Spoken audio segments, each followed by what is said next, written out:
Abang ni mengalami masalah sakit pada bahagian bahu bang Apa chef bang kerja banyak masak. Okay, so banyak guna pada bahagian bahu sebelah kanan.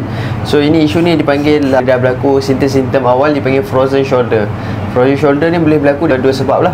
Yang pertama sekali, overuse, terlebih guna. Yang kedua, underuse, kurang guna pun boleh menyebabkan sakit pada bahagian bahu tu abang. Sebab dia tak balance pada tubuh badan kita.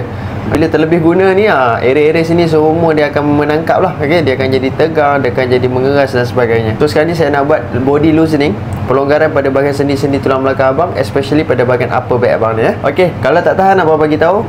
Okay, 1, 2.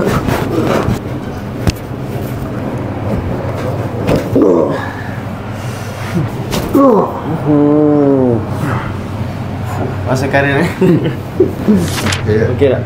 Betul. Tidak sakit Oh, tak sakit. Boleh angkat tak tadi sebelum ni? Boleh, dia gini okey lah. Tapi boleh tolak belakang. Oh, sakit. Terus sekarang? Alhamdulillah. Alhamdulillah. Okey. Tidak, tadi abang kata sebelum ni nak tolak tangan tu ke belakang sakit. Dia rasa macam sangkut bang so sekarang ni lepas dah treatment, kita dah release kat bahagian situ, dia rasa dah free dah.